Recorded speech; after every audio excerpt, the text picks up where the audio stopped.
श्रीचैतन्यस्थापितं येन भूतले स्वयं रूपकदा मह्यं ददाति स्वपदान्तिकं वन्दे अहं श्रीगुरुः श्रीयुतपदकमलान् श्रीगुरुन् वैष्णवांश श्रीरूपं साग्रजातं सहगणरघुनाथान्वितं तं सजीवं साद्वैतं सावधूतं परिजनसहितं कृष्णचैतन्यदेवं श्रीराधा कृष्णपादान् सहगणललिता श्रीविशाखान्वितांश हे कृष्ण करुणा सिंधो दीनबंधो जगत्पते गोपेश गोपिका कांत राधा कांत नमोस्तुते तप्त कांचन गौरांगी राधे वृंदावनेश्वरी वृषभानुसुते देवी प्रणमामि हरिप्रिये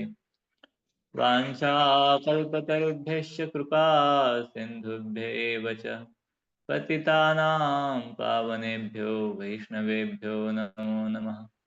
जय श्री कृष्ण चैतन्य प्रभु नित्यानंद श्री अद्वैत गदाधर श्रीवासादि गौर भक्त वृंद हरे कृष्णा कृष्ण कृष्ण हरे हरे हरे राम राम राम हरे हरे। हरे कृष्णा। सभी भक्तों का स्वागत है आज के इस PSS क्लास में। तो शुरुआत में मैं थोड़ा सा पढ़ना चाहूँगा श्रीमद् भागवतम 1.1.10 होगा। एक minute.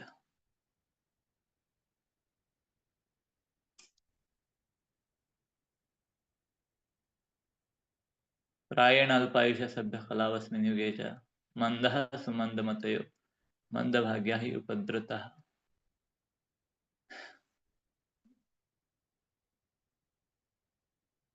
Translation preferred by His Divine Grace S.C. Bhaktivedanta Swami Srila Prabhupada ki jai. Translation: O learned one, in this iron age of Kali, men almost always have but a short lives. They are quarrelsome, lazy, misguided, unlucky, and above all, always disturbed. Purport: the devotees of the Lord are always anxious for the spiritual improvement of the general public. When the sages of Naimisharan analyzed the state of affairs of the people in the age of Kali, they foresaw that men would live short lives. In Kali Yuga, the duration of life is shortened not so much because of insufficient food, but because of irregular habits. By keeping regular habits and eating simple food, any man can maintain his health. Overeating, over-sense gratification, over-dependence on another's mercy, and artificial standards of living sap the very vitality of human energy. Therefore, the duration of life is shortened. I'll repeat this sentence. Overeating, over-sense gratification, over-dependence on another's mercy, and artificial standards of living sap the very vitality of human energy. Therefore, the duration of life is shortened. The people of this age are also very lazy, not only materially but in the matter of self-realization. The human life is especially meant for self-realization. That is to say, man should come to know what he is, what the world is, and what the supreme truth is. Human life is a means by which the living entity can end all the miseries of the hard struggle of life in material existence, and by which he can return to Godhead, his eternal home. But due to a bad system of education, men have no desire for self-realization. Even if they come to know about it, they unfortunately become victims of misguided teachers. In this age, men are victims not only of different political creeds and parties, but also of many different types of diversions such as cinemas, sports, gambling, clubs, mundane libraries, bad associations, smoking, drinking, cheating, pilfering, bickering, and so on. Their minds are always disturbed and full of anxieties due to so many different engagements. In this age, many unscrupulous men manufacture their own religious faiths, which are not based on any revealed scriptures. And very often, people who are addicted to sense gratification are attracted by such institutions. Consequently, in the name of religion, so many sinful acts are being carried on that the people in general have neither peace of mind nor health of body. The student brahmachari communities are no longer being maintained, and householders do not observe the rules and regulations of grihastha. Consequently, the so-called vanaprasthas and sannyasis who come out of such grihastha are easily deviated from the rigid path. In the Kali Yuga, the whole atmosphere is surcharged with faithlessness. Men are no longer interested in spiritual values. Material sense gratification is now the standard of civilization. For the maintenance of such material civilization, man has formed complex nations and communities, and there is a constant strain of hot and cold wars between these different groups. It has become a very difficult, therefore, to raise the spiritual standard due to the present distorted values of human society. The sages of Naimisharan are anxious to disentangle all fallen souls, and here they are seeking the remedy from Srila Sutta Goswami. Hare Krishna. So this is the just first chapter of first canto of Srimad Bhagavatam Prabhupada. Hindi में बोलना है ना, तो प्रभुपाद ये जो श्रीमद् भागवतम के जो तात्पर्य है वृंदावन में बैठकर लिखे हैं राधा दामोदर मंदिर में। तो प्रभुपाद लिख रहे हैं कि इस कलयुग में प्रायण अल्पायुषा, और अल्पायु व्यक्ति अल्पायु है, उनका आयु कम है, और आयु कम होने का एक मेन मुख्य कारण उन्होंने बताया है कि अन्न का अभाव नहीं बल्कि इरेगुलर हैबिट्स। तो अगर किसी को अपनी आयु बढ़ानी है या जितनी भी दी है कलयुग की जीवन की आयु, वैसे भी ज़्यादा से ज़्यादा 100 साल है, तो 100 साल जो जीना चाहते हैं तो उनके लिए प्रभुपाद बता रहे कि by keeping regular habits and eating simple food any man can maintain his health. अगर किसी को अपना हेल्थ अच्छा रखना है तो दो चीज बताइए कि keeping regular habits and eating simple food. तो ये बहुत महत्वपूर्ण है, खास करके ब्रह्मचर्य जीवन में। ब्रह्मचारी मतलब विद्यार्थी दशा होती है, और विद्यार्थी दशा में उसको अनुशासन शासन बहुत महत्वपूर्ण है। अगर वो शासित नहीं है तो वो शिष्य नहीं है। स्टूडेंट मीन्स या डिसाइपल मीन्स डिसिप्लिन्ड, तो his life should be disciplined.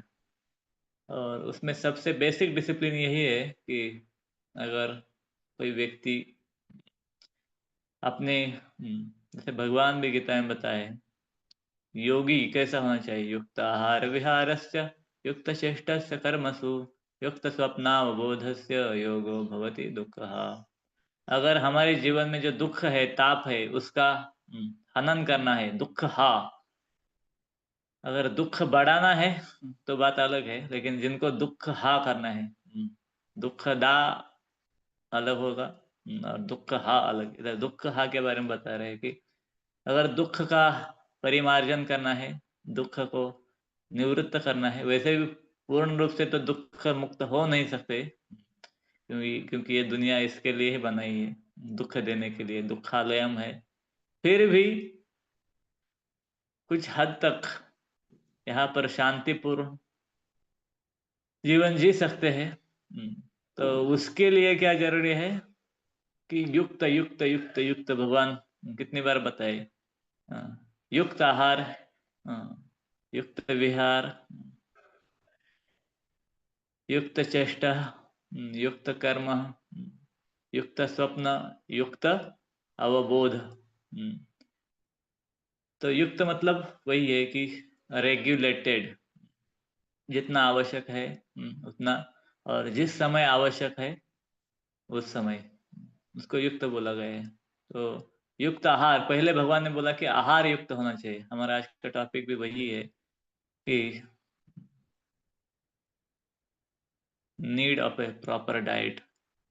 वैसे ये कोई खास ब्रह्मचारी के लिए रिलेटेड टॉपिक है ऐसा भी बात नहीं है। दिस इज जनरल, सभी के लिए ये आवश्यक है। उसमें भी खास करके ब्रह्मचारी जीवन में और कुछ एडिशन होगी ज़्यादा। तो आहार हमारा जो है वो नियमित होना चाहिए। आहार कितना होना चाहिए और क्या-क्या होना चाहिए आहार में, ये अगर इसको पूरा बताना पाना मुश्किल है, क्योंकि इसके ऊपर पूरा आयुर्वेद है। और कोई एक चीज़ हम ब्लाइंडली बता देते हैं तो, क्योंकि ये आहार प्रकृति के अनुसार होता है। हर एक व्यक्ति को भगवान ने अलग-अलग प्रकृति दिया है, शरीर दिया है, और ये शरीर जो है 3 दोषों से बना हुआ है। हुँ, हुँ। ये शरीर जो है त्रिदोष युक्त है। त्रिदोष मतलब जो कफ, वात और पित्त, ये 3 दोष शरीर में रहते हैं, और इनको संतुलित बनाए रखना बहुत महत्वपूर्ण है। और इन दोषों में कुछ गड़बड़ी हो जाती है, कोई दोष बढ़ जाता है, कुपित हो जाता है, उसका अत्यधिक या अत्यल्प हो जाता है, तो फिर आमय, वो शरीर में रोग पैदा कर देता है। अगर किसी को निरामय रहना है, जैसे हम प्रार्थना करते हैं कि सर्वे भवन्तु सुखिनः, सर्वे सन्तु निरामयः, निरामयः मतलब कोई भी व्यक्ति किसी भी प्राकृतिक दोष से या फिर व्याधि से मुक्त होना चाहते हैं, तो क्या करना चाहिए? तो पहला जो है, किसी भी चीज़ में, मैं ये बहुत बार एनालिसिस करने में इसका यूज़ करता हूँ, आप भी कर सकते हैं, कि कोई भी समस्या सुलझानी है तो उसको पहले ग्रॉस लेवल पर सुलझाने का प्रयास कीजिए। क्योंकि सटल लेवल पर सुलझाना तो अंतिम स्टेज है। ग्रॉस लेवल पर अगर ब्रह्मचर्य भी रखना है, एटलीस्ट ग्रॉस लेवल पर रखना चालू कर दीजिए। ग्रॉस लेवल मतलब जो अंतिम स्तर है। अंतिम मतलब स्थूल एकदम, जैसे कि शरीर के लेवल पर, ये स्थूल शरीर का ब्रह्मचर्य रखने में हम प्रयास कर सकते हैं। तो हम वाणी से ऐसे कुछ शब्द न बोले जो कि ब्रह्मचर्य का के लिए बाधक है। हम इन कानों से ऐसा कुछ न सुने जो हमारा ब्रह्मचर्य के लिए हानिकारक है। जीवा से ऐसा कुछ न सूंघे, या फिर ये मुख से ऐसा कुछ न खाए जो हमारे ब्रह्मचर्य के लिए हानिकारक है। तो ये आहार बहुत महत्वपूर्ण है, क्योंकि देखिए ब्रह्मचर्य कोई स्पिरिचुअल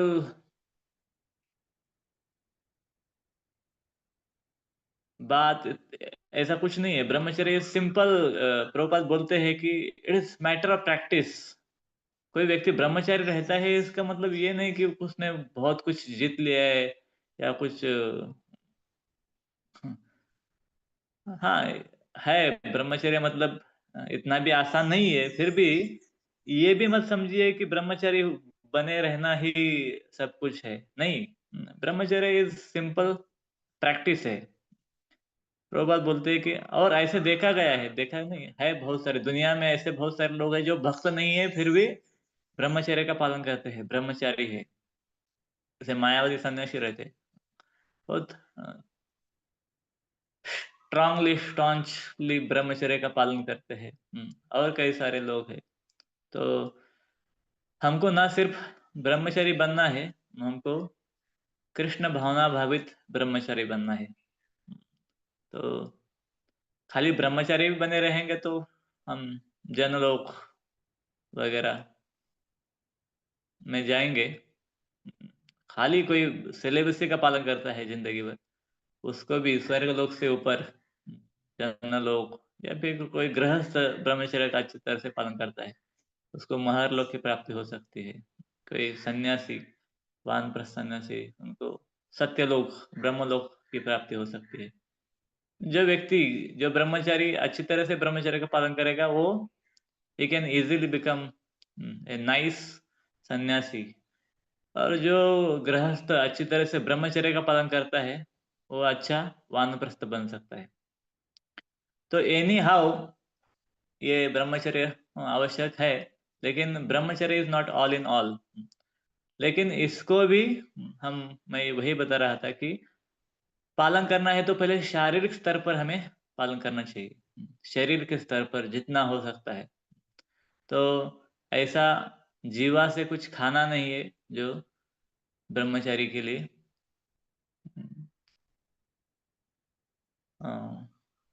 फॉरबिडन फ्रूट बोलते हैं ना, कि हमारे लिए जो आवश्यक नहीं है या फिर हमारे लिए जो ब्रह्मचर्य के लिए बाधक है, ऐसी चीज़ों से परहेज करना चाहिए।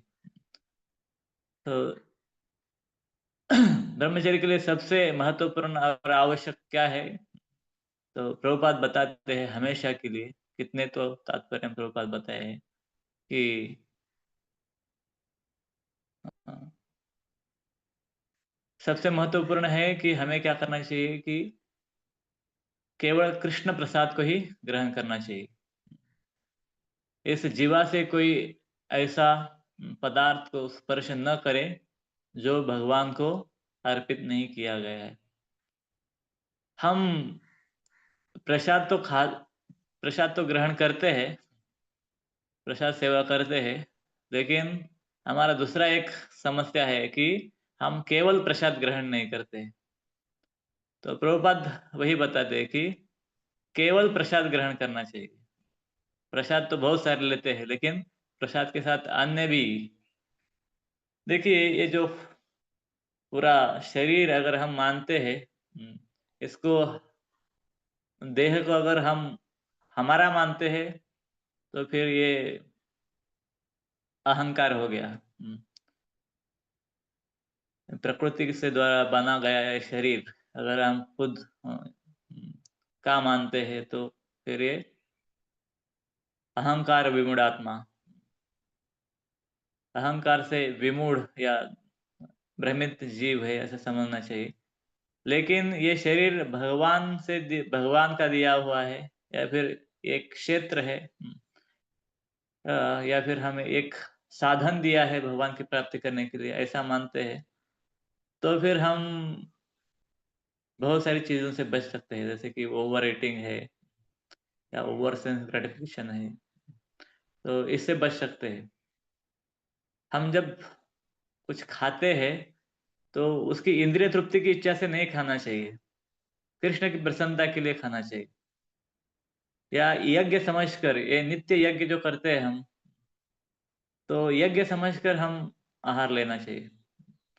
जैसे इधर महाराष्ट्र में प्रार्थना बोलते हैं प्रसाद के पहले, तो वदनी कवळ घेता नाम घ्या श्री हरीचे, सहज हवन होते नाम घेता फुकाचे, जीवन करी जीवित्वा अन्न हे पूर्ण ब्रह्म, उदर भरण नो हे जाणीजे यज्ञ कर्म। तो इसमें प्रार्थना में बताया है कि अन्न ये पूर्ण ब्रह्म समझना चाहिए, और उदर भरण नोहे जाणीजे यज्ञ कर्म। तो हमारा जो पेट है, वो कोई कचरा कुंडी नहीं है। पिज्जा, बर्गर, डोसा, जो भी कुछ आए, जो भी कुछ मिले, जब भी मिले, यज्ञ करना मतलब यज्ञ के लिए समय होता है निर्धारित, और यज्ञ में जो वस्तु अर्पित की जाती है, वो नाम के साथ अर्पित की जाती है। मंत्र के साथ अर्पित की जाती है और वो वस्तु शुद्ध होती है। शुद्धिकरण करके ही उसको, और जो यज्ञ में कोई भी बबुल का पेड़ और कुछ ऐसा ये नहीं डालते हैं। जो यज्ञ के लिए जो सामग्री निर्धारित की गई है वही सामग्री डालते हैं, और यज्ञ का समय होता है, समय पर यज्ञ करते हैं। उसी प्रकार अगर हम प्रसाद लेते वक्त इन चीजों का ध्यान रखेंगे कि हम प्रसाद सही समय पर ले, सही मात्रा में ले, और जो सही पदार्थ मतलब जो भी भगवान को ऑफर किया गया है, और भगवान को भी वही ऑफर करना चाहिए जो कि भगवान चाहते हैं, भगवान जो बोलते हैं। भगवान गीता में बताया है उनको क्या क्या चाहिए या वो क्या ले सकते हैं। भगवत गीता 9वां अध्याय 26वां श्लोक भगवान बताते हैं कि पत्रम पुष्पम फलम तोयम यो मे भक्त्या प्रेषति तदहम भक्तिव्रतम अश्नामि प्रयतात्मना। भगवान ने तो ये 4 चीजें बताई, लेकिन उसके साथ 2 चीजें, एक चीज 2 बार रिपीट किया है।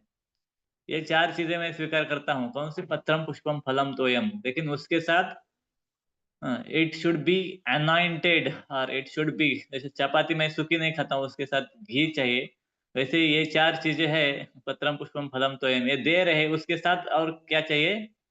यो में भक्त्या प्रयच्छति तदहम भक्ति उपरतम अश्नामि। तो भक्त्या भक्त्या क्यों बोला है 2 बार? एक तो समय कम था, युद्ध के समय, और कोई चीज भगवान रिपीट नहीं करना चाहते, फिर भी भगवान बहुत रिपीट कर रहे हैं कि भक्त्या भक्त्या, मतलब ये बहुत महत्वपूर्ण बात है कि भगवान भक्ति पूर्वक अर्पित किया हुआ वो पत्रम पुष्पम फलम तोयम ये लेते हैं भगवान। तो हम ब्रह्मचारी है या इस्कॉन के भक्त है, वो तो नॉन वेजिटेरियन फूड का कोई संबंध नहीं आता है, लेकिन फिर भी जो भी वेजिटेरियन है उसमें भी कुछ नॉन वेज है। या फिर उसमें भी कुछ इंद्रिय तृप्ति वाले पदार्थ है, जिसकी ओर हम ललचाते हैं, हमारी जीवा ललचाते हैं, हम चाहते हैं। तो मैं बता रहा था कि जो भगवान चाहते भगवान लेते हैं। आप अगर डीटी मिनिस्टर का मैनुअल पढ़ेंगे तो उसमें पढ़िए, लिखा है कि भगवान सोयाबीन नहीं लेते हैं। तो आप देखिए सोयाबीन खाना चाहिए कि नहीं खाना चाहिए। अगर आप बनाएंगे, भगवान को ऑफर भी करेंगे, अगर भगवान नहीं खाएंगे, और भगवान कोई ऐसे है नहीं कि आप कुछ भी दे देंगे और वो कुछ भी ले लेंगे, इस प्रकार से नहीं। उन्होंने जो बताया है तो वही हमको देना चाहिए। खाली सोयाबीन एक चीज बताया मैं, और भी कई सारी चीजें हैं, जैसे सीरियल्स में है उड़द दाल होता है, या फिर प्रभुपाद एक तात्पर्य में लिखते हैं, मुझे पता नहीं कौन से तात्पर्य में है, लेकिन प्रभुपाद लिखते हैं कि कोई भी हाईली प्रोटीनियस फूड है इज नॉन वेज। प्रभुपाद ने सीधा लिखा है any highly proteinous food is non veg food. एक निर्देश में प्रभुपाद का पढ़ रहा था, किसी शिष्य को प्रभुपाद ने लेटर में लिखा है कि ब्रह्मचर्य का आहार कैसे होना चाहिए। उसमें प्रभुपाद ने बताया कि सिंपल चपाती, हम्म, अ, सब्जी बॉइल्ड या फिर लेस स्पाइसी, एकदम ज्यादा स्पाइसी नहीं है, ऐसे सब्जी, राइस, और प्रभुपाद ने उधर दाल को काट दिया है। प्रभुपाद बोले कि दाल नहीं लेना चाहिए ब्रह्मचारी को। मैं सोच रहा था दाल क्यों काट दिया। तो दाल चाहे तो कभी ले सकते हैं थोड़ा बहुत, क्योंकि दाल प्रोटीनियस होता है, हेवी होता है डाइजेशन के लिए। तो और दाल में भी मूंग दाल लेंगे, वो सत्व गुणी होता है। अभी ये इसमें मैं घुसना नहीं चाहता था, फिर आ गया उधर, क्योंकि इसमें बहुत कॉम्प्लिकेटेड है। गुणों के अनुसार जाएंगे, 3 दोषों के अनुसार जाएंगे तो फिर भी अभी तो उसमें मूंग दाल है वो सात्विक है, तूर दाल है राजसिक है, या उड़द और बाकी कुछ दाल है वो तामसिक है। तो उसमें भी मूँग दाल ठीक है, कभी-कभी थोड़ा बहुत ऊपर-ऊपर का पानी ले सकते हैं या फिर थोड़ा बहुत ले सकते हैं। ये मेरा पर्पट है, प्रोपल का नहीं है। लेकिन ट्राई करना चाहिए कि दाल कम से कम और सब्ज़ी भी लेस स्पाइसी हो, चपाती वगैरह ले दूध ले सकते हैं। हुँ, तो ये ब्रह्मचर्य का आहार तो कब लेना चाहिए टाइम वगैरह-वगैरह? प्रभुपाद ने जो टाइम दिया है, जैसे गुरु महाराज भी बताते हैं कि वैसे इस्कॉन के मंदिरों में 2 टाइम प्रसाद प्रभुपाद के समय चलता था। एक तो 9 बजे सुबह का, शाम का 4 बजे। आप लकी है अगर आपके मंदिर में यही टाइम है, टाइम टेबल है। कुछ मंदिरों में अलग-अलग हो सकता है। ब्रेकफ़ास्ट, लंच, डिनर हो सकता है या ब्रेकफ़ास्ट, लंच, सपर, डिनर तो नया कांसेप्ट है फिर। अ, डिनर मतलब मोस्टली लोग सोचते हैं कि शाम के बाद, रात में जो होता है उसको डिनर बोलते हैं। तो लेकिन रात में कुछ नहीं खाना चाहिए। ब्रह्मचारी को दिन ढलने के पहले ही खाना चाहिए। डिनर भी लेना है तो 6 बजे ले सकते हैं। तो ब्रेकफ़ास्ट में ये भी क्या लेना है, ये बताना है क्या? तो यही उत्तम है अगर 2 टाइम प्रसाद लेते हैं, सफिशिएंट है। लेकिन अगर इधर 3 टाइम होता है, तो उधर फिर ब्रेकफ़ास्ट, लंच, डिनर होगा। उसमें ब्रेकफ़ास्ट में आप थोड़ा-सा लाइट ले सकते हैं, लंच थोड़ा-सा मॉडरेट और डिनर तो लाइट से भी थोड़ा लाइट, इस प्रकार से चल सकता है। 2 टाइम लेते हैं तो ऑब्वियस 2 टाइम लेते हैं तो बीच में गैप ज़्यादा पड़ता है। जो डिनर और फिर सुबह का जो दोनों के बीच में, तो थोड़ा-सा भूख ज़्यादा लगता है। फिर भी प्रयास करना चाहिए कि मॉडरेट ही ईटिंग किया जाए, ओवर ईटिंग नहीं किया जाए। क्योंकि ओवर ईटिंग से क्या होगा फिर? टाइम पास होगा। एक तो खाने में समय जाएगा, बाद में अ, एक्स्ट्रा शौच के लिए समय जाएगा और ओवर ईटिंग के कारण डोज़िंग, स्लीपी मूड रहेगा, उसमें भी टाइम जाएगा और कोई भी काम करते वक़्त उसमें देर लगेगी क्योंकि अभी आपका ब्रेन काम नहीं कर रहा है। आपका उसका पूरा जो प्रोसेसिंग के लिए रक्त चाहिए खून वो पूरा बेली ले रहा है।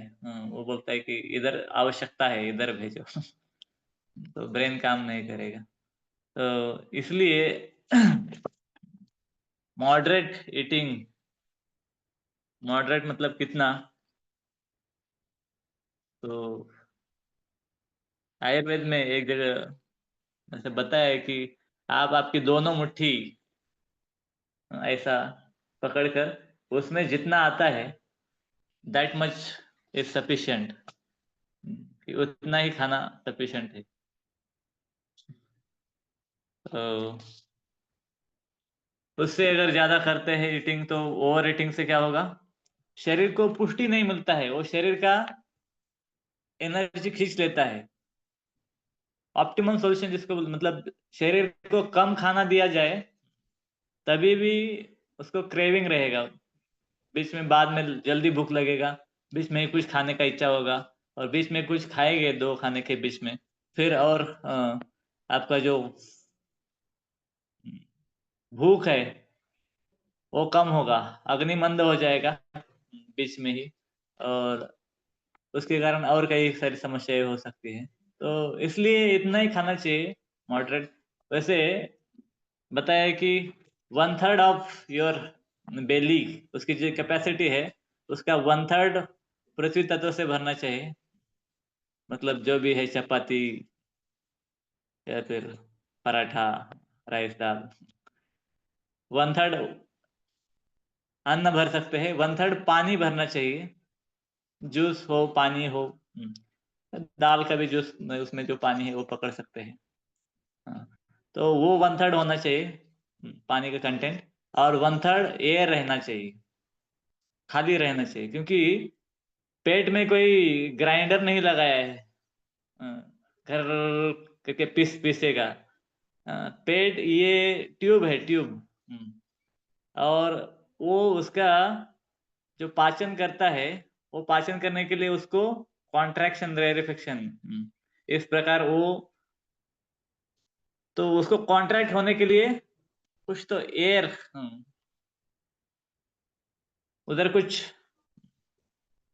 एम्प्टीनेस होना बहुत महत्वपूर्ण है। अगर वो एम्प्टीनेस नहीं है, तो फिर वो उसका कॉन्ट्रैक्शन, रेरिफिकेशन मतलब वो नहीं होगा, और पाचन भी नहीं होगा। पाचन नहीं होगा तो और कई सारी समस्याएं पड़ेगी।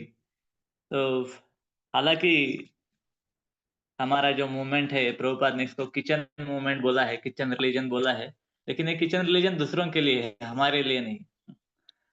बहुत बार लोग यही एक बोलते हैं कि प्रभुपाद ने बोला है कि ब्रह्मचारी के लिए केवल प्रसाद ही एक सेंस ग्रेटिफिकेशन है, तो उसको अलाउ करना चाहिए। हाँ, हम भी मानते हैं इसको, लेकिन ये नवी नए भक्तों के लिए है। प्रभुपाद शुरुआत में भक्तों को बोलते थे कि यहाँ तक खाओ, इतना अ, गले तक खाना चाहिए भर के। क्यों बोलते थे? क्योंकि हमारा जीवा ललचन नहीं चाहिए बाहर की चीज खाने के लिए, इसलिए। लेकिन वही प्रभुपाद बाद में कुछ शिष्य एक जगह, एक घर में प्रभुपाद गए शिष्यों को लेकर, और उधर बहुत अच्छा प्रसाद बनाया था। उन्होंने इतने सारे आइटम और ये बनाए, सब टूट पड़े। प्रभुपाद ने थोड़ा ही प्रसाद पा लिया, और प्रभुपाद, तो प्रभुपाद सब प्रसाद होने के बाद जब मंदिर में आ रहे थे भक्त, तो प्रभुपाद बोले कि हम जब बाहर जाते हैं गृहस्थों के घर, तो इतना नहीं खाना चाहिए। और प्रभुपाद ने यहाँ तक कि किसने कितना रोटी खाया था वो भी गिना था। तो कुछ शिष्य ने आपत्ति किया, प्रभुपाद आप ही बताए थे पहले कि इतना खाना चाहिए, इतना खाना चाहिए। प्रभुपाद बोले कि वो आपको ज्यादा खाना चाहिए बताने वाला कौन था? तो प्रभुपाद आपने ही बताया था।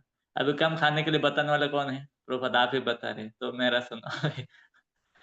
तो शुरुआत में थोड़ा सा ज्यादा खाना, शुरुआत में मतलब कब, जिसको बहुत क्रेविंग है बाहर के चीजों के लिए, सिर्फ प्रसाद के ऊपर वो जी नहीं सकता है, उसको थोड़ा सा एक्स्ट्रा ओवर ईटिंग किया, ताकि वो बाकी बाहर का चीज खाने के लिए कुछ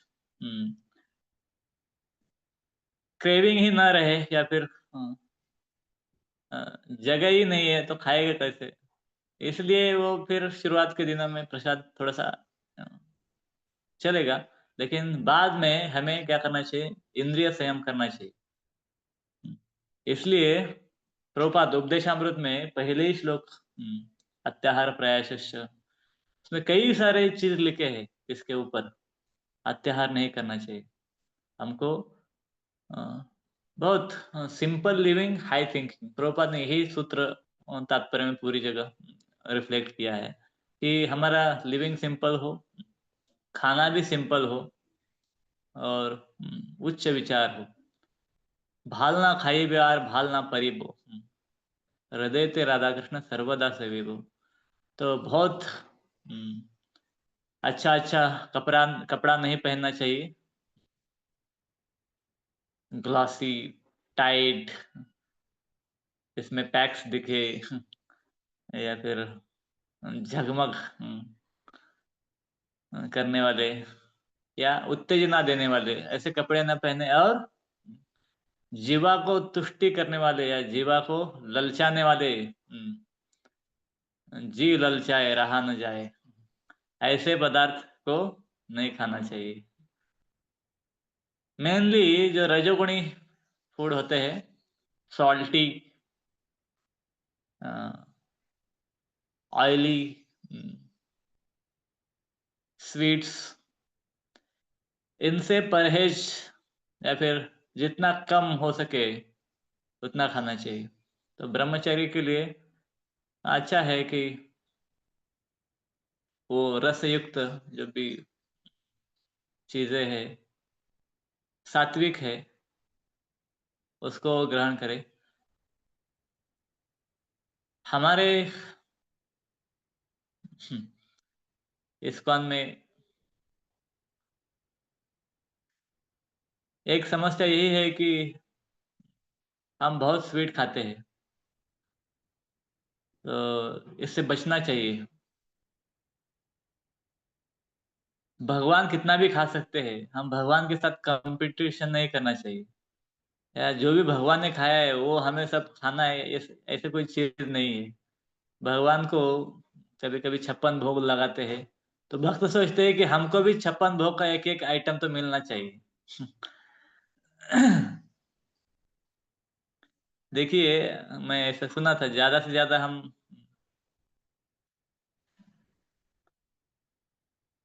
390 ग्राम भोजन करना चाहिए, ज़्यादा से ज़्यादा। हर एक का एक भी निवाला लेंगे तो 56 भोग का कितना हो जाएगा? आधा किलो, 1 किलो हो जाएगा। तो इतना हम खा नहीं सकते, हम भोक्ता नहीं है, हम उपभोक्ता है। तो भगवान का अणु अंश है, तो अणु मात्रा में ही प्रसाद जो जो भगवान ने लिया है, उसका सेवन करना चाहिए। जब हम ज़्यादा सेवन करते हैं, तो हमारी चेतना जो है, वो प्रसाद से लेकर बदल के फिर वो भोग की ओर बढ़ती है। हम सीमित मात्रा में लेंगे तो वो सेवन होगा, हुँ, मतलब प्रसाद सेवा होगा। हम उनका आदर कर रहे हैं, और वो अगर ज़्यादा मात्रा में लेते हैं, तो वो भोग हो गया, चेतना बदल जाती है। और प्रसाद को कभी इसमें डिफरेंशिएट नहीं करना चाहिए। जैसे कोई कल बता रहा था कि अगर कुछ चीज़ भगवान को अर्पित की जाती है और उसमें अगर हम ये बताते हैं कि वो आइटम दे दो, ये आइटम दे दो, सोच लीजिए आपको कैसा लगेगा? आप 2-3 ब्रह्मचारी किसी के घर में गए, ये ब्रह्मचारी दे दो, वो आइटम दे दो। प्रसाद भी व्यक्ति है, व्यक्ति क्या भगवान ही है। तो उसमें चूज़ी होना बहुत, हाँ, इतना कर सकते हैं कि मात्रा में थोड़ा कम-ज़्यादा।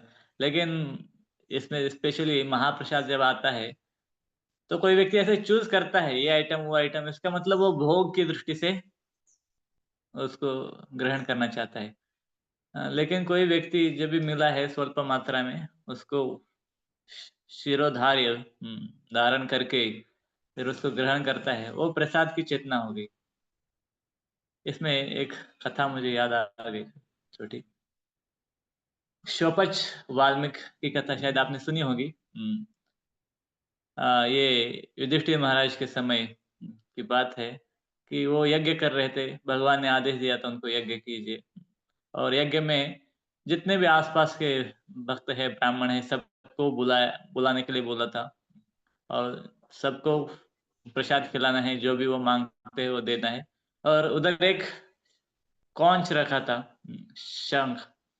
वो फिर वो अगर यज्ञ पूरा होता है तो वो अपने आप बजता था। तो फिर युधिष्ठिर महाराज जी ने सभी जो उधर के जो आस-पास अगल-बगल के सभी जो हाँ, भगवान के भक्त हैं, ब्राह्मण हैं, उनको बुलाया और उनको सब कुछ सबको खिलाया। लेकिन वो जो शंख है, शाम में बजा ही नहीं। तो उन्होंने पूछा, "अरे! कैसे हो गया? शंख नहीं बजा। कुछ कमी रह गई, क्या हो गया?" तो सभी एनालिसिस करके कुछ उनको समझ में नहीं आ रहा था, तो सब कृष्ण के पास गए, भगवान के पास। उनको भगवान को पूछा कि हमने तो सब ठीक-ठाक तरीके से किया, लेकिन ये शंख बजा नहीं। भगवान बोले कि सबको बुलाया आपने, लेकिन सब आए, लेकिन एक विशेष महात्मा को आप बुलाए नहीं, इसलिए वो यज्ञ पूरा नहीं हुआ। बोले कौन-सा महात्मा है? वो किधर रहता है? क्या है? वो बोले इधर ही जंगल में बगल में। उनका नाम है वाल्मीकि, शोपच वाल्मीकि। तो उनको नहीं बुलाए, तो भीम को भेजा, बोले जाओ उनको लेकर आओ। तो वो उनका नाम वाल्मीकि था, शोपच कुल से थे, और वो सोच रहे थे कि अभी युधिष्ठिर महाराज का, इतने बड़े राजा, उनका यज्ञ है, और मैं कहाँ इतना दीनहीन, नीच अधम कुल में उत्पन्न हुआ मतलब भगवान के महान भक्त थे, लेकिन भक्त अपने आप को सुनीच समझते हैं। उसी प्रकार वो समझते थे कि मैं नीच हूँ, मैं उधर जाने के लायक नहीं हूँ, इसलिए वो गए नहीं थे। तो भीमसेन उधर गए, बोले कि आप आए नहीं, युधिष्ठिर महाराज जी ने सबको बुलाया था और चलिए आप। वो बोलने लगे नहीं, नहीं, नहीं, मैं नहीं आ सकता, आप कृपा करके जाइए। हाँ, मतलब वो बहुत अपने आप को दीनहीन समझ रहे थे। भीम बोले नहीं, आपको आना पड़ेगा, ये धर्मराज चक्रवर्ती सम्राट धर्मराज युधिष्ठिर की आज्ञा है, आपको आना पड़ेगा। फिर वो राज आज्ञा है और उसमें भीमसेन बता रहे थे इतने ज़ोर-शोर से, बोले नहीं आएँगे तो मैं आपको उठा के लेके जाऊँगा। तो बेचारे आ गए कैसे-कैसे करके और उम, बैठ गए तो उनके लिए बहुत सारे व्यंजन, अच्छा पकवान पूरा भगवान को भोग लगाकर फिर द्रौपदी लेकर आई। बहुत अच्छे-अच्छे वो द्रौपदी ने व्यंजन किए थे क्योंकि भगवान ने खुद बताया था कि महात्मा है करके, तो उनको प्रसन्न करने के लिए अच्छे-अच्छे व्यंजन बनाए थे और उम, अच्छी सोने की कटोरी में रखे होंगे और सब कुछ दिया था। और वो अपने नीचे सिर झुकाकर ऐसे ही बैठे थे। उन्होंने क्या किया, प्रार्थना की और प्रसाद ग्रहण करने के लिए चालू करने से पहले, वो सब जो व्यंजन बनाए थे, वो सब एक साथ मिला दिए। मतलब मान लीजिए कि दाल बनाया है, इधर इधर रसगुल्ला, जामुन, खीर, तो दाल में खीर मिला दी और उसमें रसगुल्ला, उसमें चपाती, उसमें सब्जी, सब एक करके वो फिर खाने लगे। वो जब द्रौपदी ने देखा इतना मतलब परिश्रम करके बनाया था, उसको लगा, उसके मन में विचार आया, अरे ये शौपच तो शौपच ही है, इसका आदत गया नहीं। मैंने इतना मतलब अच्छे तरीके से बनाया है और ये सब दाल में कभी स्वीट मिलाया जाता है क्या? ये सब कुछ एक साथ मिलाकर खा रहे हैं। ऐसे मन में सिर्फ़ विचार आया द्रौपदी के। वो बोली कुछ नहीं, लेकिन उसका पूरा खाना हो गया, सब कुछ हो गया, प्रसाद पा लिया उन्होंने और वो चल दिए। फिर भी शंख नहीं बजा, तो अब क्या हो गया? तो सभी भगवान से पूछने लगे, "अरे! इतना सब हमने किया फिर भी शंख बजा नहीं।" भगवान बोले, "कुछ तो गड़बड़ी हो गई, किसी ने कुछ अपराध किया है।" युधिष्ठिर महाराज बोले, "मैं तो कुछ अपराध नहीं किया।" सभी ने अपनी-अपनी सफाई दे दी कि मैंने कुछ नहीं किया, मैंने कुछ नहीं किया। उन्होंने सब कंटेम्पलेशन किया, लेकिन द्रौपदी बोली, "क्षमा कीजिए, मेरे से अपराध हो गया है।" जब वो सब ऐसे मिलाकर खा रहा था, तो मैंने सोचा कि ये आखिर शपथ ही है। तो भगवान बोले, "फिर गड़बड़ हो गई, उसी के कारण यज्ञ नहीं पूरा हुआ है।" बोले, "अब क्या करेंगे?" बोले, "फिर से उसको बुलाओ।" और फिर से खिलाओ। दूसरे दिन फिर भीमसेन गए, वो भीमसेन को देखकर ही डर गए। बोले क्षमा कीजिए, बोले क्या मेरे से कुछ गलती हो गया है, मैं कुछ अपराध कर दिया, आप फिर आ गए। नहीं बोले आपको आज फिर बुलाया है प्रसाद के लिए। नहीं बोले, नहीं, नहीं, नहीं, नहीं, मैं आ नहीं सकता, क्षमा कीजिए, मैं कल ही कैसे आ गया। भीमसेन बोले चलो नहीं तो मैं उठा के लेके जाऊँगा। उठाने लगे उनको, वो बोले ठीक है, कैसे-कैसे आ गए। आज भी वैसे ही कल कल जैसे ही उससे भी अच्छा द्रौपदी ने सब कुछ बनाया था और उनको परोसा गया। फिर उन्होंने अपना रेगुलर कोर्स चालू किया। प्रार्थना की और सबको एक साथ मिला दिया प्रसाद को और खाने लगे। तो द्रौपदी तो ऐसा कुछ गलत सोची नहीं आज, क्योंकि अभी उनको प्रकाश आ गया था। लेकिन भगवान चाहते थे उसका जो हृदय प्रकट करना चाहते थे। तो भगवान उनको प्रश्न किए शौपचवाद में को उधर। अरे बोले आप ऐसा क्यों कर रहे हो? द्रौपदी ने इतना सारा अच्छा कुछ व्यंजन बना दिया है अलग-अलग प्रकार से और आप सबको एक साथ मिलाकर खा रहे हो। वो बोला मैं इतना अधम नीच हूँ, मेरी इंद्रियाँ संयमित नहीं है, तो ये मेरी जिह्वा, मेरा मन नियंत्रित नहीं है। तो इसलिए ये भगवान का अर्पित किया हुआ प्रसाद जो भगवान के समान है, मेरा इतना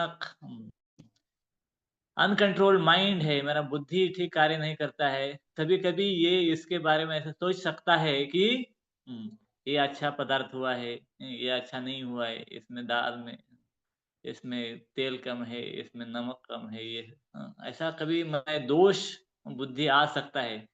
हाँ।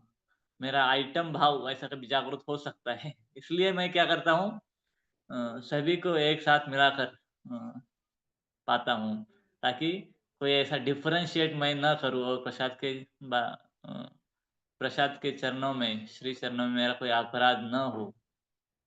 इसलिए मैं ये इस प्रकार करता हूँ। तो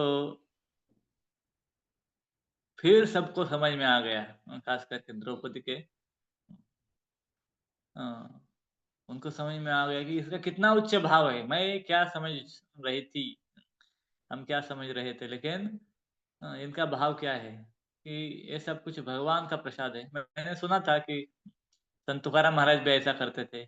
एक बार ऐसे हुआ कि वैसे तो घर में बहुत कुछ अच्छा हर बार तो नहीं बनता था, लेकिन एक बार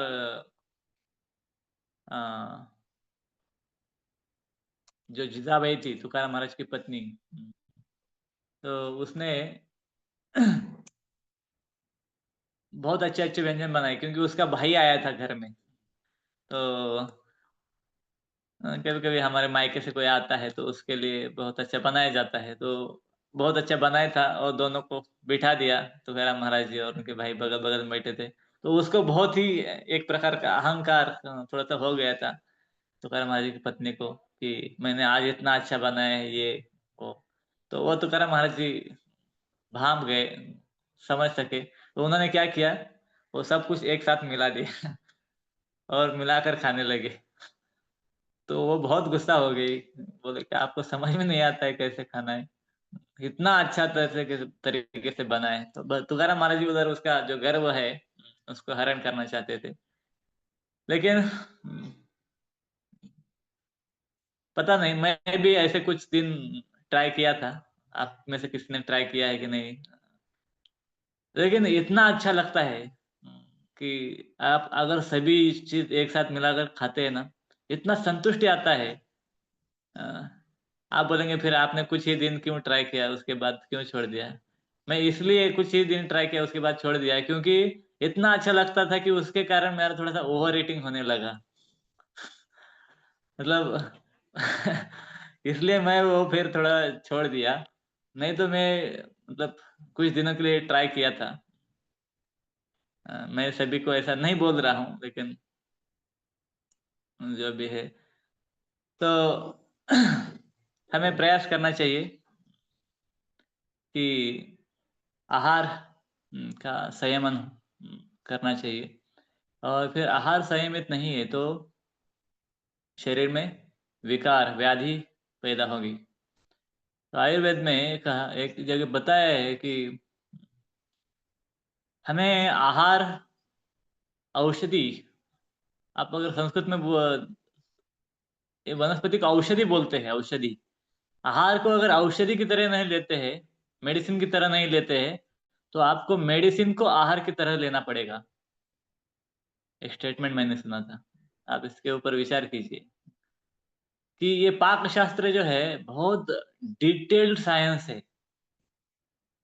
इसलिए मैं इसको पूरा नहीं बताया, मतलब गुणों के अनुसार अ, सत्वगुण, रजोगुण, तमोगुण, या फिर जो हमारा वात, कफ, पित्त, वात है, और प्रकृति के अनुसार भी हर एक का खाना अलग-अलग हो सकता है। तो हमें क्या करना चाहिए?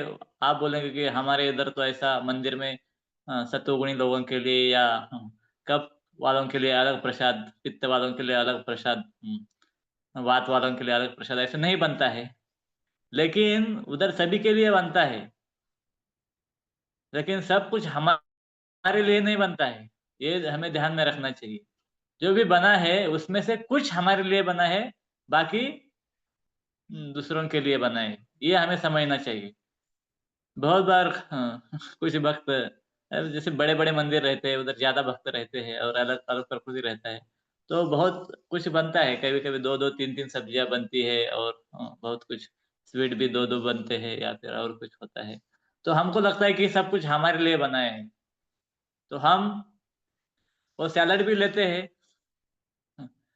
अ, मोस्टली जो सत्वगुणी लोग हैं वगैरह, वो ज बहुत सारे आइटम रहते हैं, उसमें से वो फिर जो भी उनको सुटेबल है वो लेते हैं। तो हम क्या सोचते हैं कि सब कुछ हमारे लिए ही है। तो हम सैलेड भी लेंगे, दूध भी लेंगे, उधर रखा हुआ दही भी लेंगे और स्वीट भी ले लेंगे। लेकिन उधर रखा जाता है इसलिए जो भी स्वीट नहीं लेगा उसके लिए कम से कम दही ले सकता है या सैलेड ले सकता है। तो ये विरुद्धान्न भी हो जाता है। तो रखने वाले का गड़बड़ी नहीं है, वो सबका विचार करके रखे हुए हैं। लेकिन हम क्या सोचते हैं कि सब कुछ मेरे लिए रखा है, तो हम स्वीट भी लेंगे और दही भी लेंगे, तो ये नहीं चलेगा। तो ये विरुद्धान्न हो गया फिर। ये पेट में जाकर गड़बड़ करेगा। तो ये विरुद्धान्न भी होता है, कुछ अन्न कुछ चीज़ों के साथ नहीं चलता है। जैसे कि मोस्टली जो फ्रूट्स होते हैं ना, फ्रूट्स तो मिल्क के साथ कभी नहीं लेना चाहिए। पता नहीं नए ज़माने का कुछ फूड आइटम्स आ गए हैं, शेक मिल्क के साथ क्या बोलते हैं यार? Fruit salad.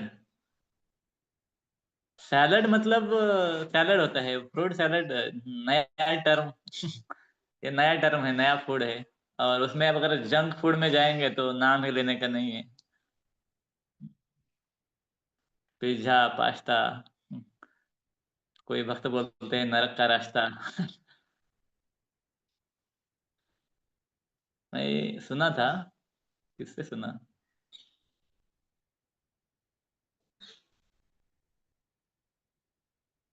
हुँ, परम पूज्य श्री कृष्ण चैतन्य स्वामी महाराज से सुना था। तो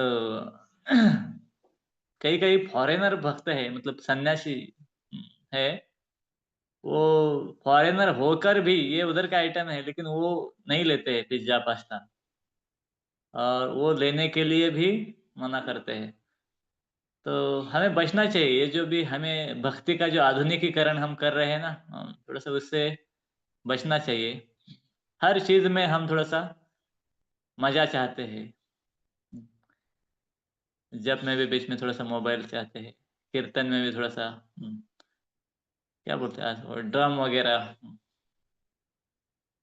ड्रम ही ना क्या फ़ॉरेन का आइटम है, वो चाहते हैं। मतलब हम प्योर कोई चीज़ नहीं करना चाहते, उसमें थोड़ा-थोड़ा सा मज़ा लेना चाहते हैं। तो हमें बचना चाहिए उससे। तो इस प्रकार हम सभी हमारे इंद्रियों का आहार शुद्ध रखेंगे, तो फिर हमारा मन शुद्ध रहेगा और मन शुद्ध रहेगा तभी हम ये जप वग़ैरह जो विधि है, ये केवल जीवा का विधि नहीं है। हरे कृष्ण, कृष्ण कृष्ण, हरे हरे, हरे राम, राम राम, हरे हरे। जीवा से रटते रहेंगे और मन उसमें नहीं है, तो वो जप पूरा जप नहीं है, आधा जप हो गया। तो अगर हमारा ध्यान लगाना है, तो हमारा शरीर स्वस्थ रहना चाहिए और शरीर स्वस्थ और मन संयमित तभी रहेगा जब हमारा आहार अच्छा रहेगा। तो ब्रह्मचारी के लिए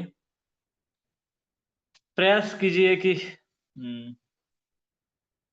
सिंपल फूड, सिंपल मतलब बहुत भी एक्स्ट्रा, एक तो पेंडुलम का ए कोना नहीं तो ओ कोना ऐसे नहीं करना है। मिडल में स्थित होने का प्रयास करना चाहिए। सिंपल बोले तो कुछ लोग बोलते हैं कि कल से हम पकाया खाना नहीं खाएँगे, सिर्फ़ कच्चा खाएँगे। ऐसे कुछ लोग चालू करते हैं। पाक शास्त्र क्यों है फिर अगर सब कुछ कच्चा ही खाना है तो? पाक शास्त्र नहीं होता ना। तो ये भी गलत है। अगर आप कच्चा खाएँगे सब कुछ, बहुत लोग मैं देखा गोभी भी कच्चा खाएँगे, मूली भी कच्चा खाएँगे, आम भी कच्चा खाएँगे, बोले और आहार में बोलते हैं कि ज़्यादा से ज़्यादा कच्चा खाना चाहिए। ऐसा भी कुछ नहीं है। हम गलत उपदेश भी लेते हैं या फिर एक व्यक्ति का खाना दूसरे व्यक्ति के लिए ज़हर हो सकता है। तो प्रॉपर जो व्यक्ति डॉक्टर है, उम, जो आयुर्वेद भी जानता है, जो ब्रह्मचर्य भी जानता है, तो ऐसे भक्तों से सलाह लें। खाली डॉक्टर से सलाह लेंगे तो भी गड़बड़ी हो सकता है कुछ। तो अगर ब्रह्मचारी डॉक्टर है, तो उनसे सलाह लेना बहुत अच्छा रहेगा। कई बार डॉक्टर की भी सलाह कुछ ब्रह्मचर्य के खिलाफ भी होती है, ऐसा है कुछ। तो हमें मेन तो हमें ये ध्यान में रखना है कि हम ये शरीर नहीं है, लेकिन हम शरीर एक साधन है, उसको अच्छा रखने के लिए फिर उसको अच्छा फ्यूल होना चाहिए और उसका जो सही फ्यूल है, वही उसको देना चाहिए। तो आप अपने प्रकृति के अनुसार हो सकता है कुछ समय थोड़ा बहुत डिफरेंस हो सकता है। या फिर खाने में भी कुछ कम ज़्यादा हो सकता है। किससे परहेज़ वग़ैरह, वो जान लीजिए अपना प्रकृति का। आजकल वो आयुष्मान भारत या फिर पता नहीं मोदी जी का एक ऐप है आरोग्य के बारे में, एक बीच में सर्वे हुआ था। उसमें वो क्वेश्चन पूछते हैं, क्वेश्चनेयर है पूरा वो ऐप में, आरोग्य ऐसा कुछ ही नाम है उसका। तो वो पूरा आप अगर उसका आंसर दे देते हैं, तो उसको आप में एंड में आपका प्रकृति कौन-सा है, कफ, पित्त, वात, वो बताते हैं एंड में आपका ये प्रकृति है और वो टिप्स भी देते रहते हैं। वो ऐप में टिप्स आता है कि आपके प्रकृति के लिए ये सीज़न में अभी क्या खाना चाहिए। तो वो भी शायद आप यूज़ कर सकते हैं। वो भी अच्छा मतलब एनालिसिस था मैं जब भी देखा। नहीं तो ब्रह्मचारी भक्तों से सलाह ले सकते हैं। ठीक है, इसमें मतलब डिटेल में बताए जाएँगे तो बहुत कॉम्प्लिकेटेड हो जाएगा, लेकिन हम इधर ही ओवरऑल एक थोड़ा-सा ये देखें कि ब्रह्मचारी के लिए बेसिक है कि सिंपल रहिए, सिंपल खाइए और उच्च विचार रखिए। तो बाकी शरीर के स्तर पर ज़्यादा नहीं गिरना है। हम शरीर नहीं है, इसको ऑप्टिमम रखना है। इसको दुर्लक्ष्य करेंगे तो भी वो खींच लेगा, कुछ तो व्याधि पैदा कर देगा और आपको शरीर चेतना पर खींचेगा। और ज़्यादा भी भोग करने का प्रयास करेंगे तभी भी शरीर चेतना पर हम खींचे जाएँगे। इसलिए जितना आवश्यक है उतना ही इंद्रिय तृप्ति करना है। वो भी कृष्ण भावना में मतलब प्रसाद ही ग्रहण करना है। हरे कृष्णा। तो समय हो चुका है, कुछ प्रश्न है, ऐसा समय है तो प्रश्न ले सकते हैं।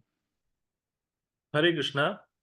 जिन भी डिवोटीज का प्रश्न है वो हैंड रेज कर सकते हैं। यस यस प्रथमेश प्रभु। हरे कृष्णा प्रभु जी, दंडवत प्रणाम। बहुत ही सुंदर क्लास दे। तो मेरा क्वेश्चन ये था कि जैसे कि हमें भी घर जाते हैं तो घर में वो ना प्रॉपर डाइट फॉलो नहीं होता। कभी कोई बाहर से वड़ा पाव ला रहा है, कोई पिज्जा ला रहा है, इसे प्रॉपर फॉलो नहीं होता। तो घर में कैसे सब चीजें फॉलो करें हम? तो कभी भी देखिए एक ओवर ईटिंग से अच्छा है अंडर ईटिंग। एक कुछ तत्व है याद में रखिए कि कभी भी अगर दोनों में से प्रेफर करना है, ओवर ईटिंग एक है और एक अंडर ईटिंग मतलब लेस देन रिक्वायर्ड, तो उसमें कम खाना। आपका अगर बहुत भूख लगा है तो उसमें आप थोड़ा-सा ज़हर भी ले लेंगे तो वो पच सकता है। और आपको कुछ भी भूख नहीं है, ऑलरेडी ओवर ईटन है, उसमें आप अमृत भी लेंगे तो वो ज़हर बन जाएगा। तो खाना ये ज़िंदा रहने के लिए है। घर में कुछ भी ला रहे हैं तो नेसेसरी नहीं है कि हमको खाना ही है, और खाना भी पड़े तो वड़ा पाव लाया है, अ, ठीक है, उसका एक निवाला ले सकते हैं। किसी का सम्मान नहीं करना है, बोलते हैं ना, "प्रभु जी आपको कुछ खाना ही पड़ेगा, आप हमारे घर इतने दिन के बाद आए।" ठीक है, उनको बोलिए कि 1 काजू लाइए, 1 बादाम लाइए, 1 कुछ, आप चाहते ही है ना कुछ खिलाना, तो कुछ सम्मान करने के लिए कुछ ले सकते हैं, उससे कुछ इतना गड़बड़ी नहीं होगा। हाँ, कुछ हो सकता है कि रूल के तौर पर कुछ रूल टूट सकता है, लेकिन शरीर के स्तर पर शरीर को रूल नहीं पता है। रूल तो आध्यात्मिक चीज़ है, कि मतलब जैसे कि वड़ा पाव ऑफर नहीं है, तो वो रूल तो टूट ही गया। उसको तो हम ये नहीं कह सकते, लेकिन जो शरीर ये नहीं देखता है, मतलब भक्त है या अभक्त है, तो शरीर को ये देखता है कि कितना क्वांटिटी आ गया है। वो बोलता है कि अभी अरे वड़ा पाव ज़्यादा हो गया, खाने के बाद वड़ा पाव, तो वो रिएक्शन देगा। तो उस रिएक्शन से बचने के लिए हम तो कम से कम, हाँ, आपने तो रूल तो तोड़ दिया कि ऑफर किया हुआ नहीं खाना चाहिए, लेकिन दूसरा रूल मतलब बनाए रखने के लिए या किसी को प्रसन्न करने के लिए आपने एक ले लिया, एक निवाला थोड़ा ले लिया, गड़बड़ नहीं है। लेकिन फिर भी आप ऐसा कर सकते हैं, जिधर भी जाते हैं वगैरह, पहले बता के रखिए घर में भी, और यहाँ पर हम हमारा ही घर है तो ये पता होना ही चाहिए उनको कि हम ये खाते नहीं है। आप चाहे कुछ भी कर ले, क्योंकि हमारा भी कुछ स्टैंडर्ड है कि नहीं। अ, हम सब लोगों का ही सुनेंगे तो कैसा होगा। तो हमारा भी कुछ स्टेटस होना चाहिए, कुछ स्टैंडर्ड होना चाहिए, तो उनको भी हमारा सुनना चाहिए, हम उनका सुनते हैं तो। तो घर में तो हमारे पता ही होना चाहिए। हम नियम को लगा सकते हैं, पूरा कानून को स्ट्रिक्ट कर सकते हैं, लेकिन बाहर कभी जाते हैं, किसी हमारे सगे संबंधी मित्र है, वो मित्र कुछ कृष्ण भावना में नहीं है, और वो कुछ ऑफर कर रहे हैं, दूध ऑफर कर रहे हैं, वो अरे भोग लगाया क्या, वो बोले भोग क्या होता है, कैसा लगा है। तो इतना उधर रिजिड होने की जरूरत नहीं, थोड़ा ले सकते हैं। अ, उनका सम्मान भी हो, और फिर हमारा खाली सम्मान करने के लिए 2-4 ग्लास दूध पीने की जरूरत नहीं, आधा कप लिया तो भी सम्मान हो जाता है। तो ऑप्टिमम सॉल्यूशन, ठीक है।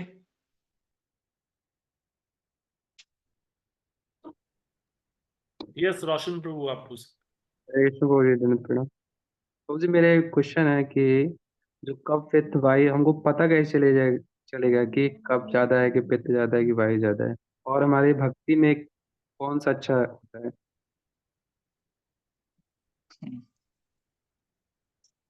देखिए, इसका कॉन्शियस मत बनिए, इसका अवेयरनेस अच्छा है, लेकिन कॉन्शियस नहीं बनना चाहिए। बहुत सारे भक्तों का यही समस्या हो जाता है कि कुछ चीज में घुसते हैं, तो फिर वो कॉन्शियस हो जाते हैं उसका। फिर इतना कॉन्शियस हो जाते हैं कि बोलते हैं कि गुरु महाराज जी ने भी कुछ दिया।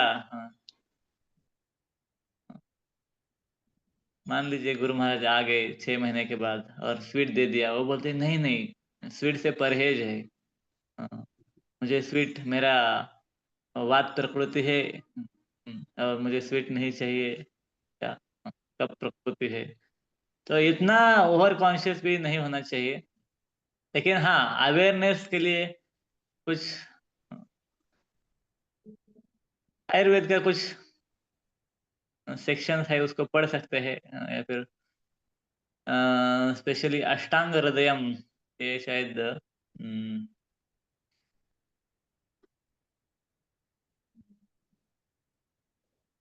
ने लिखा है, मुझे पता नहीं।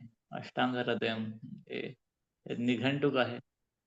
आयुर्वेद में, आयुर्वेद का मतलब बहुत बड़ा है आयुर्वेद, उसमें भी जो डेली हमारा दिनचर्या जो है, उस उतना चैप्टर हम पढ़ सकते हैं, पूरा ए टू जेड पढ़ने की जरूरत नहीं। या फिर कोई आयुर्वेद का डॉक्टर है भक्त, उनसे आप सलाह ले लीजिए, तो वो आपका कौन सा गुण है, कौन सा प्रकृति है, बता सकते हैं।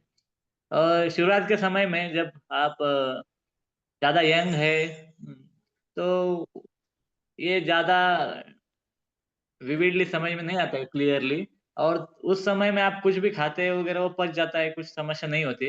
लेकिन जैसे जैसे आपकी आयु बढ़ती है, एक 30, 35 या 40 क्रॉस करते हैं, तो फिर आपको कुछ सिग्नल मिलते हैं बॉडी से, कुछ चीज खाने के बाद कुछ समस्या या कुछ आपको समस्या समझ में आती है, ऐसा ऐसा होता है, ये खाने पर ये होता है, तो समझ लेना चाहिए कि इससे हमें परहेज है, या फिर ये नहीं खाना चाहिए, और या कम खाना चाहिए। लेकिन कॉन्शियस मत बनिए, तो वो, क्योंकि हम तो शरीर नहीं है ना, हम उसके बारे में बहुत डिटेल पढ़ाई करके, हम ब्रह्मचारी प्रभुपाद की बुक्स पढ़ने के लिए हमें समय देना चाहिए, ना कि पूरा बैठे हैं अष्टांग हृदयम लेकर, आयुर्वेद लेकर या फिर चरक संहिता और सुश्रुत का कुछ लेकर बैठेंगे। लोगों को लगे यार ब्रह्मचर्य है कि डॉक्टर है। डॉक्टर भी जितना नहीं पढ़ाई करते उतना हम नहीं पढ़ाई। बेस्ट है कि कोई आपको अच्छा एक्सपर्ट आयुर्वेद डॉक्टर मिल जाएगा, वो पूरा एनालिसिस बता देगा आपका। आपका नाड़ी भी देखकर बताएगा, आपका कब पित्त वात है और आपका दिनचर्या भी कुछ 10-15 मिनट क्वेश्चन पूछेगा आपको और उससे पता पाएगा कि आपको क्या, और आपको भी धीरे-धीरे समझ में आएगा कि ये करने से मुझे ये समस्या होती है। तो आपका सेल्फ ऑब्जर्वेशन महत्वपूर्ण है और किसी अच्छे भक्त डॉक्टर की सलाह ले सकते हैं आयुर्वेद, तो उससे चल जाएगा। या फिर कुछ थोड़ा बहुत मैं बताया जो कुछ बुक्स है आयुर्वेद की, तो थोड़ा बहुत पढ़ सकते हैं। उसमें पूरा नहीं पढ़ना है, खाली दिनचर्या या फिर आहार का जो है सेक्शन पढ़ सकते हैं। ओके। थैंक यू प्रभु जी। प्रथमेश प्रभु, आपका और भी क्वेश्चन है? तो प्रभु जी, एक प्रश्न है कि ब्रह्मचारी एस्पिरेंट्स डिवोटी हैं या ब्रह्मचारी हैं, उनको जो हमारा टेम्पल में गोविंदास है तो वहाँ पे खाना चाहिए या नहीं खाना चाहिए? या दूसरा, जब धाम जाते हैं तो डिवोटी फिर छुप छुप के जो ठेला होता है उसमें कभी गोलगप्पा या कभी कुछ चाट और इस तरह से खाने का विचार रखते हैं या खा के भी आते हैं, तो ये कितना सही है उनके लिए? या कोई मैरिज में चले गए डिवोटी के ही, फिर वहां पे जैसे आपने बताया, तो फिर वो सब लगा रहता है और फिर पूरा प्लेट सजा के पूरा गले तक आते हैं, तो वो कितना रेलेवेंट है? तो इसके ऊपर आप कुछ कहना चाहेंगे? जैसे मैं बताया कि हमारा अगर बुद्धि ठीक से कार्य करता है तो सब कुछ ठीक होगा। लेकिन बुद्धि अगर ठीक से कार्य नहीं करता है तो बहुत मुश्किल है, क्योंकि खाली मैं बताने से नहीं होगा। आपको आपका बुद्धि और दिमाग लगाना चाहिए। तो पहली तो महत्वपूर्ण बात है कि आप गोविंदा में नहीं, मैं बोलता हूँ कि आप मांस भी खा सकते हैं। अगर आप अ, मान लीजिए अगर मैं ये नहीं खाऊंगा तो मेरा आत्मा मेरा शरीर छोड़ देगा, ऐसा आपको लगता है। तो बात बता देना हमको कितना चाहिए, खाना चाहिए उतना ही खाना चाहिए कि अ, आत्मा और शरीर एक साथ रखने के लिए जितना आवश्यक है। तो जिस समय आपको लगता है कि अभी मेरा आत्मा मेरा मेरा शरीर छोड़ देगी, उस वक्त आप गोविंदा में क्या किधर भी गोलगप्पा हो और चौकोनी गप्पा हो, कोई भी हो। तो कुछ भी खा सकते हैं और उसको हजम भी कर सकते हैं। लेकिन अ, खाली इंद्रिय तृप्ति के लिए खाना चाहते हैं गोविंदा में तो और क्या बोल सकते हैं। वो गोविंदा में खाए या डीटी रूम में खाए, डीटी रूम में तो खाते नहीं, बैकअप रूम में वगैरह। और या उधर से लाया हुआ खाए, वो कुछ मतलब है नहीं। मतलब वो हम खुद को ही धोखा दे रहे हैं, या खुद ही पेट भरा हुआ है तो क्यों खाने का। तो आहार का सबसे पहला एक आयुर्वेद एक्सपर्ट डॉक्टर से मैं पूछा था क्या खाना चाहिए, उन्होंने 3 चीज बताया। पहले बोले वो पहला चीज जो आपके दादा परदादा ने खाया वो खाओ। वो बोला पिताजी ने खाया वो नहीं, जो आपके दादा परदादा खाते थे वो खाओ। हो सकता है पिताजी के साथ कुछ अभी आधुनिकीकरण आ गया हो। दूसरा चीज उन्होंने बताया कि जो आपको अच्छा लगता है वो खाओ, आपका जो इसमें टेस्ट है, मतलब आपका जो प्रकृति है उसके अनुसार, हर एक प्रकृति के अनुसार टेस्ट होता है। पहली चीज दादा ने खाया है, उसमें भी जो आपको अच्छा लगता है। और तीसरा बताया उन्होंने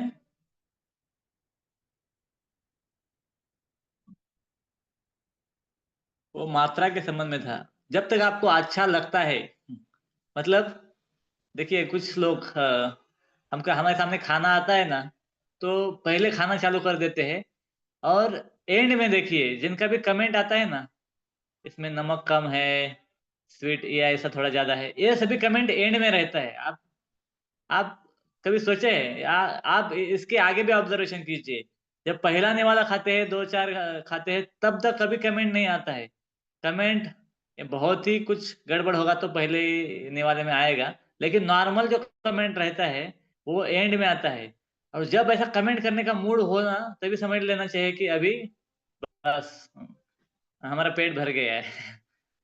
तो अ, ये उतना ही मात्रा में खाना चाहिए, कम खाना चाहिए। और फिर अ, जो आधुनिक फूड है, जंक फूड वगैरह ये नहीं खाना चाहिए। तो मैं वही बताया, गोविंदा का वगैरह बात उधर से जाने से पहले मैं बोला कि डीटी मिनिस्टर के मैनुअल पढ़ लीजिए। प्रसाद खाना चाहिए और प्रसाद का व्याख्या मैं बताता हूँ, मैं राधेश्याम प्रभु से सुना था। प्रसाद जो वास्तविक इसको प्रसाद बोलते हैं, रोही ने किधर से तो व्याख्या पढ़ा था, वो बोले कि prasad means which is offer to deity, जो इंस्टॉल्ड डेटी है उसको ऑफर किया हुआ, cooked by Brahmanas and serve with Hari naam. तो इसको बोलते हैं प्रसाद, कि ब्राह्मण ने पकाया हो, वो अर्चा विग्रह, जो स्थापित विग्रह है उसको अर्पित किया गया हो। और तीसरा बोलते हैं कि हरिनाम के साथ जो लेते हैं आप, उसको प्रसाद बोला गया है। तो इसका डाइल्यूटेड फॉर्म कहाँ तक आ सकता है नीचे, मैं वो नहीं बता सकता। वो आप जानते हैं। फिर लोग परमात्मा को ही भोग लगाते हैं, श्री विष्णु भी बोलते हैं। और क्या-क्या कोई कुछ लोग अपना बेड बैग तुलसी का माला है वो टच कर देते हैं। कुछ लोग तुलसी पत्र का डिब्बा रखते हैं साथ में। नया-नया मतलब फैशन है, पता नहीं। कुछ लोग फ़ोटो रखते हैं, कुछ लोग मोबाइल ही रखते हैं। तो अगर मोबाइल को आप मानते हैं देवघर तो ठीक है। फिर ये भी सोचना होगा कि इस मोबाइल को अगर देवघर मानते हैं, उसी देवघर में अगर सिनेमा सुनते हैं, तो कितना भयानक अपराध है, वो भी सुनना चाहिए। सोचना चाहिए। कुछ भक्त है ऐसा, उनका चेतना मैं देखा कि कुछ लोग भक्त टॉयलेट बाथरूम में जाते हैं तो मोबाइल अंदर लेके नहीं जाते। उनका इतना प्यूरिटी, इतना चेतना अच्छा रहता है। वो बोलते हैं कि नहीं मोबाइल में अ, गुरु महाराज के फ़ोटो है, भगवान के फ़ोटो है, इसलिए वो टॉयलेट बाथरूम में मोबाइल भी नहीं लेके जाते हैं। उनका स्तर अलग है, लेकिन हम देखना चाहिए कि अ, ड्यूअल स्टैंडर्ड नहीं होना चाहिए। खाते वक़्त मोबाइल मतलब ऑल्टर हो गया देवघर भोग लगाने के लिए, बाकी समय मोबाइल मतलब सिनेमा थिएटर हो गया। ये नहीं, ये तो फिर धोखाधड़ी हो गया, ये प्रिटेंडर हो गया। आपको एक ही मानना चाहिए, उसको देवघर मानो या सिनेमा थिएटर मानो, वो भी अच्छा है। सिनेमा थिएटर भी मानकर रहेंगे तो भी अच्छा है, लेकिन उसको अपने हिसाब के अनुसार गोविंदा मतलब तो मुझे पता नहीं गोविंदा का स्टैंडर्ड। मैं ज़्यादातर कभी मतलब मैं कभी-कभी भूखा भी रहता हूँ, 4 बजे का प्रसाद नहीं मिला तो 7 बजे का भगवान का कुछ मिले वगैरह। लेकिन शायद किसी ने मुझे नहीं देखा होगा देव गोविंदा में, मैं कभी-कभी जाता नहीं। मतलब प्रयास करता हूँ कि कम से कम जाऊँ, तो कोई गोविंदा का इधर मालिक हो या फिर कोई हो तो क्षमा कर दीजिए। क्योंकि मुझे उधर के स्टैंडर्ड पता नहीं इसलिए मैं बोलता हूँ। हाँ, लेकिन जिस दिन मैं बताया वही, जिस दिन आपको ऐसा लग रहा है कि अभी मरने ही वाला हूँ, तो गोविंदा में जाइए। हाँ, बहुत भूख लगी है बहुत, थोड़ा बहुत कुछ ले सकते हैं। बाकी ठेला वगैरह उसके बारे में तो नो कमेंट। हरे कृष्णा।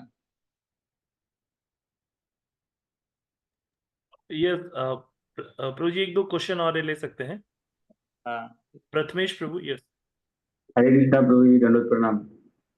कभी कभी हम हाउस प्रोग्राम में जाते हैं तो गेस्ट क्या करते हैं कि हमें ज्यादा स्वीट परोसते हैं, ज्यादा अन्न परोसते हैं, तो हमें नहीं खाना इच्छा नहीं रहती है, लेकिन फिर भी परोसते हैं। उस परिस्थिति में क्या करें?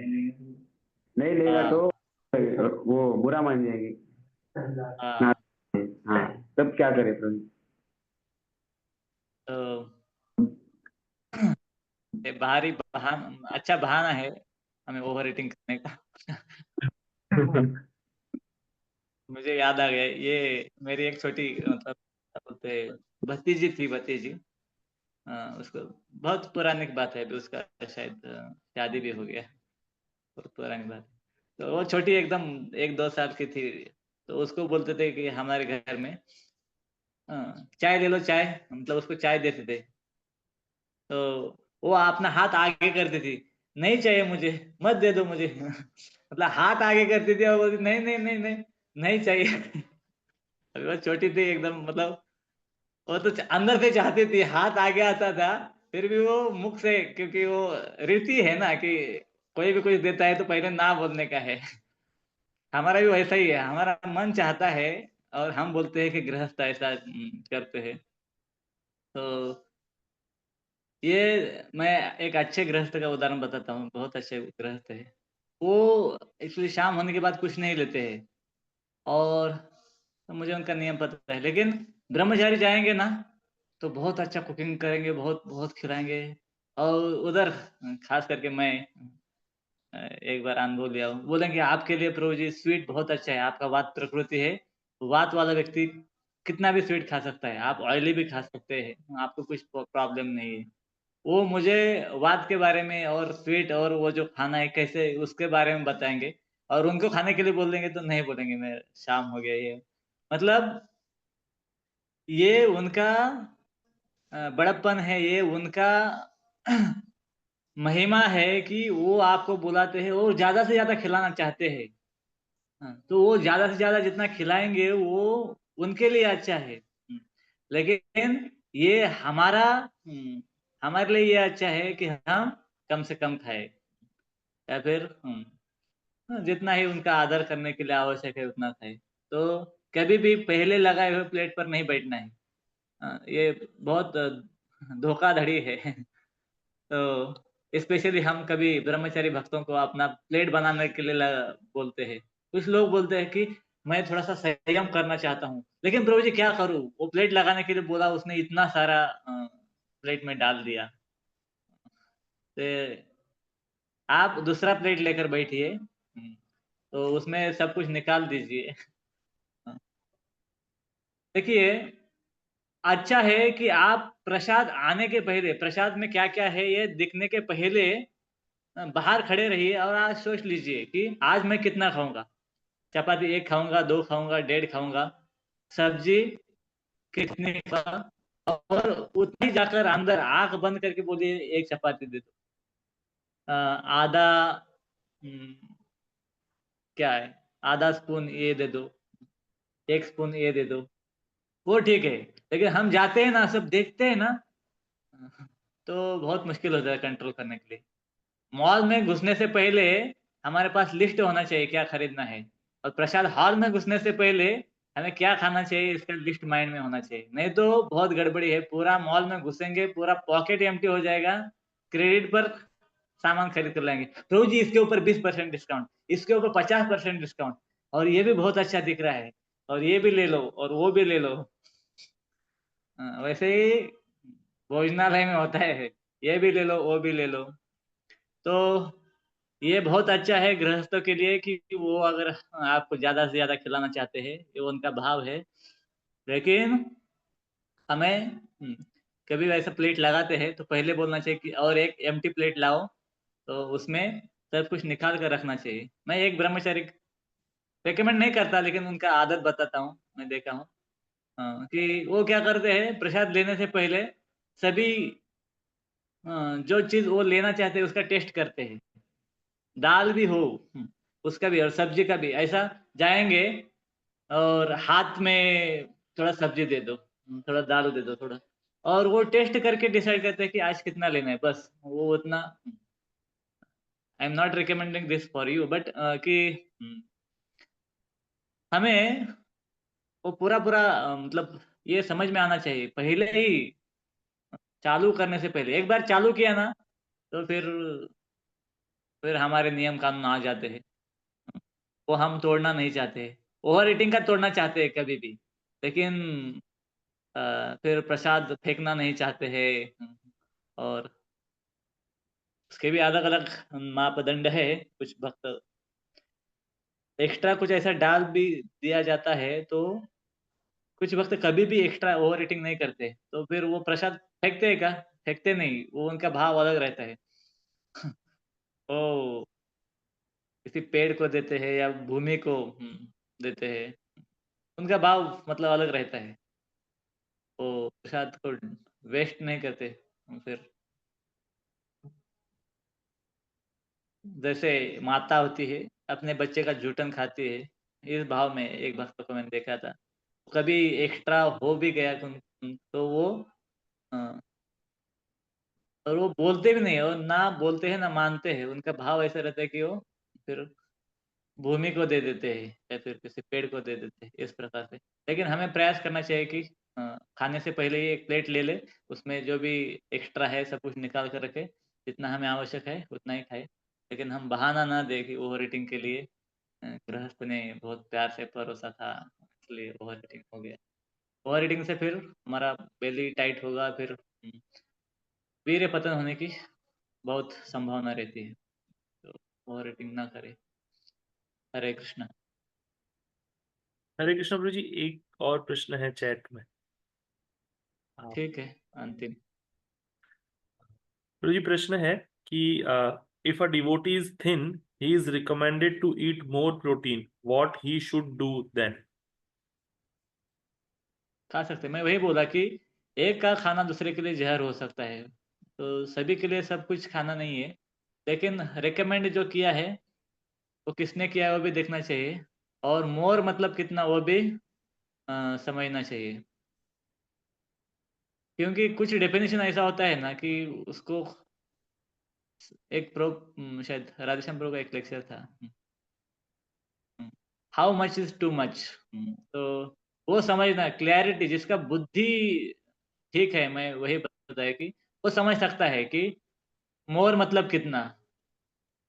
उसके बहाने भी उधर जिसको मोर बोला है वो मोर एंड मोर, और मोर का स्क्वायर, मोर का या फिर क्या हो सकता है एक्सपोनेंशियल। ऐसा नहीं होना चाहिए। मोर मतलब वो भी जानना चाहिए, और सेल्फ ऑब्जर्वेशन रहेगा तो हमको खुद समझ में आएगा कि कितना मोर है, कितना मोर एंड मोर है, कितना मोर स्क्वायर है या मोर मल्टीपल टाइम्स है। तो how much is too much हर एक के लिए अलग अलग हो सकता है। तो जिनको रिकमेंड किया है वो लेना चाहिए, कुछ गड़बड़ नहीं है। क्योंकि कई कुछ भक्तों का कुछ प्रकृति ऐसा रहता है, तो उसके लिए रिकमेंड किया जाता है कि आप ऐसा ऐसा ले लीजिए। लेकिन मैं वही बता रहा हूँ फिर से कि ये जो रिकमेंडेशन है, आप खाली डॉक्टर से, खाली ब्रह्मचारी से लेना, दोनों से भी टाल दीजिए। तो ब्रह्मचारी डॉक्टर होगा तो अच्छा है। कुछ खाली ब्रह्मचारी है लेकिन डॉक्टर नहीं, आहार के बारे में जानते नहीं, वो भी कुछ उठपटांग अपना अपना ये दे देते हैं, कमेंट दे देते हैं। वो भी बहुत बार गलत हो जाता है। 4 लीटर पानी पीना चाहिए, 5 लीटर पानी पीना चाहिए, ऐसा करना चाहिए, वैसा करना चाहिए। बहुत मतलब उसको मैं टच नहीं किया, लेकिन ये आप प्रकृति के अनुसार है, और प्रकृति अ, हज़ारों टाइप का है, और हज़ारों टाइप का उसका कॉम्बिनेशन अलग-अलग है, और उसको कोई प्योर वात नहीं होता है, प्योर पित्त नहीं होता है। तो उसमें भी हमें समझना चाहिए कितना हमारा वात है, कितना पित्त है। तो उसके लिए दोनों चीज़ है कि वो ब्रह्मचारी डॉक्टर से या ब्रह्मचारी भक्त से अच्छी तरह सलाह ले लीजिए, और साथ ही साथ खुद का ऑब्जर्वेशन रखिए। खुद का ऑब्जर्वेशन से बहुत आपको क्लैरिटी आएगा कि कब क्या होता है। तो ठीक है, तो ले सकते हैं जो भी आपकी प्रकृति के लिए आवश्यक है प्रोटीन। तो लेकिन एक जनरल गाइडेंस था जो प्रभुपाद ने दिया है, ब्रह्मचारी को ज़्यादा प्रोटीनियस फूड नहीं लेना चाहिए।